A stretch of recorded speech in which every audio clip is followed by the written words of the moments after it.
Радовишани до крајот на годинава тешко да добијат нотари за било какви услуги ќе мора и понатаму да патуваат до Струмица.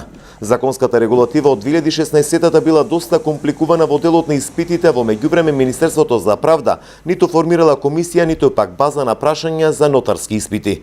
Вако одговори заменик министерот за правда Оливер Ристовски, кој тврди дека во моментов нема услови за распишување конкурс за нови нотари. По донесувањето на законот 2016 година, Министерството за правда во тоа време не направило база на прашања и база на студии на случај со претходно формирање на комисии од експертската јавност кои ќе формира овие бази.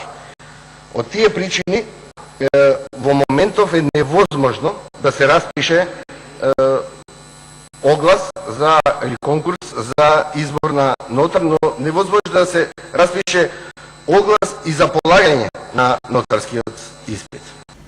Министерството за правда веќе ги изготви измените на законот за нотаријата, за кои нотарската и адвокатската комора имаа спротивставени мислења и забелешки за што се чека нивниот став. Заменик министерот тврди дека Радовишки има два нотара. Еден така наречен судир помеѓу ставовите и мислењата на нотарската комора и ставовите и мислењата на адвокатската комора околу одредени прашања во самиот закон. Во тек е нивно усогласување, јас се надевам во најкраток можен рок тоа ќе биде готово и веднаш по донесувањето на законот ќе бидат објавени и огласите за полагање на нотарскиот испит, но и конкурсот за избори на нотар, тоа се 2 места, мислам, во Радовиш. Речиси половина година Радовишани се без нотар заради заминување на единствениот во пензија. Освен во Радовиш, ваков проблем имаат и жителите на Кратово, кои користат нотарски услуги во Куманово.